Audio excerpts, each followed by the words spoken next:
How's it going, everyone? Earlier this year, I made the mistake of purchasing too many locomotive and too many pieces of rolling stock for my older display case, and now it is just full and I cannot display any more pieces, and I do not want to rotate them out or put some away. So I went ahead and I have purchased this HO scale display case shadow box from Amazon.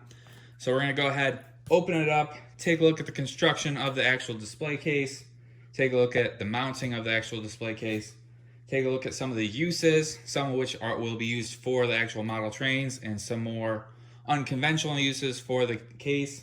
And then I will give you my final thoughts on it, and then you'll be able to make a decision if this is a good case for you or not. First thing that we are going to do is open this up. As you can see, just a standard plain cardboard box.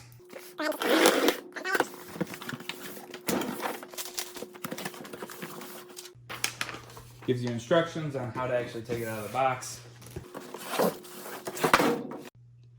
The display case is wrapped in a soft plastic liner, and then we do have the more standard foam pieces around the corners and the outside of the display case. You can see that the foam gives a gap in the box, so the actual display case isn't touching any of the outer portions of the cardboard box.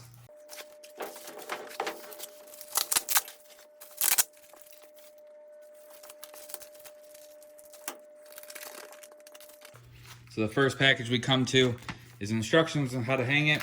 We do have a few drywall screws and a few pegs, as well as some inserts for the drywall for the screws.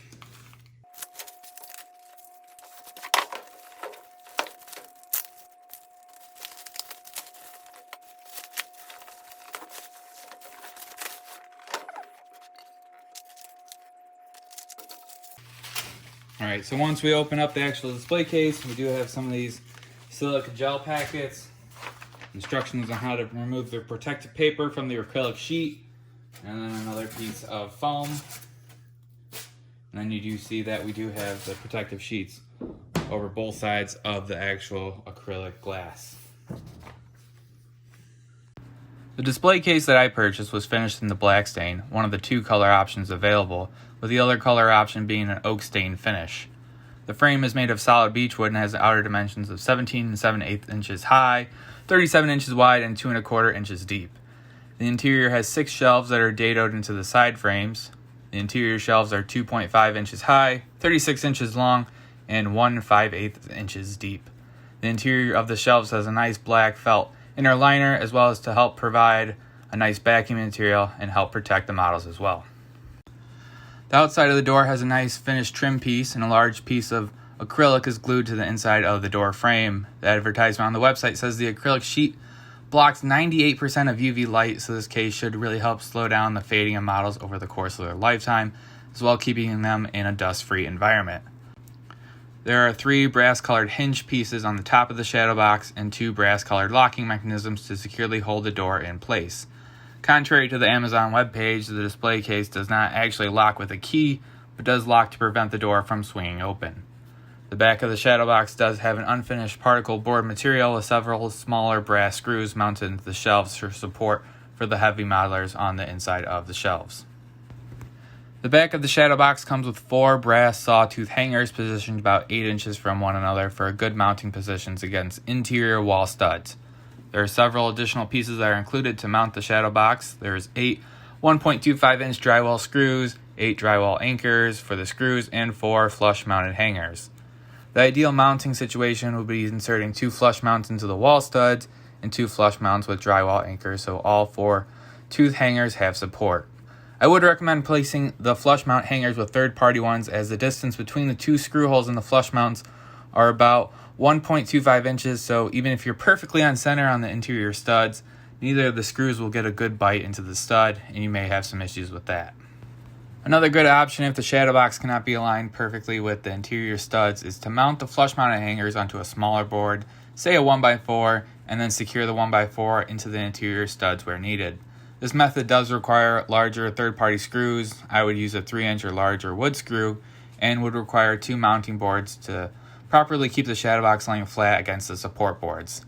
This method does leave a little bit of a gap the size of the width of the support board, but may be a better option for certain circumstances. The second method was the mounting option I chose for my first case, and I haven't had any issues since.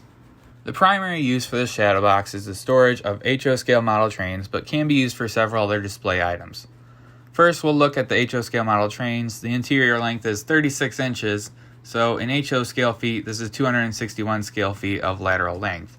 More practically, this is about 3 6-axle road diesels, 4 smaller 4-axle Jeep-style locomotives, or 2 larger steam engines. Smaller rolling stock like 40-foot boxcars can fit about 6 cars for shelves. I mostly use the shadow box for larger road diesels, so I can fit about 18 locomotives per shadow box. My largest steam engine, a 4884 Big Boy, takes up about half the length of the shelf. The inside height of the shelves can fit most rolling stock within reason, but larger rolling stock may not fit. I found some cars, like my double-stack intermodal well cars, did not fit with the 2 C-vans, but did fit with a single container. My larger high-cube freight cars, like my T-boxes and reefers, were able to squeeze into the shelves with clearance, but auto racks did not fit. I would definitely recommend measuring your rolling stock that you want in the display case before actually purchasing to make sure they'll fit and you'll be happy with the finish. Another issue I ran into is that the trim pieces to the door and the acrylic sheet slightly overlap the viewing areas of the interior shadow box. This isn't really an issue for the top and the side of the case, but on the bottom shelf, the trim piece does block about a half an inch of the lower shelf. So your HO scale locomotives will have their trucks blocked by the trim piece, and other smaller models like your N scale model trains may be completely covered, and that's something to think about when you're placing what you want on each shelf. Wide loads may not be an issue, as the majority of rolling stock fit under the 1 5/8 inches shelf depth, but for wider loads there is an additional 1/4 space between the end of the shelf and the edge of the acrylic sheet, but you might have some hangover or might not have support on the edge of the shelf. Some other good uses for the shadow box are N-scale model trains. While the utilization of the display case area may not be the most efficient when compared to specially built N-scale display cases, this case does fit all N-scale equipment, including double-stack well cars with both containers on.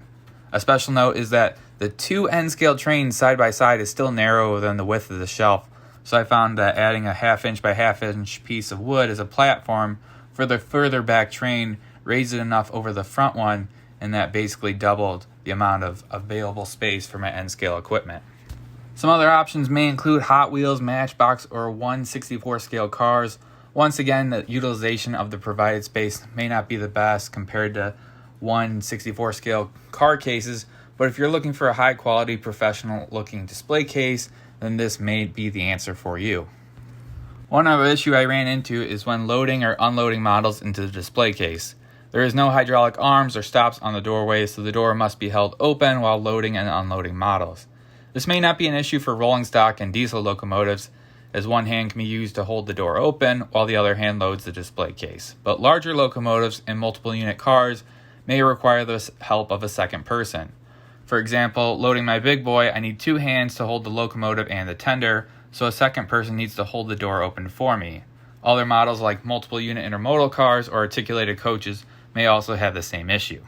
And now just some final thoughts. Overall, this is a very nice display case and provides a very high quality professional looking at a really good price point.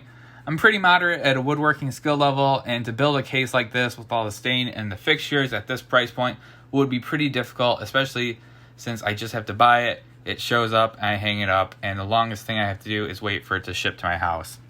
There's definitely some limitations with the interior height limits, some mounting hardware issues, and the door trim piece on that lower shelf, and loading the models. But if you're willing to overlook these small issues, then you'll get a great display piece at a very fair price.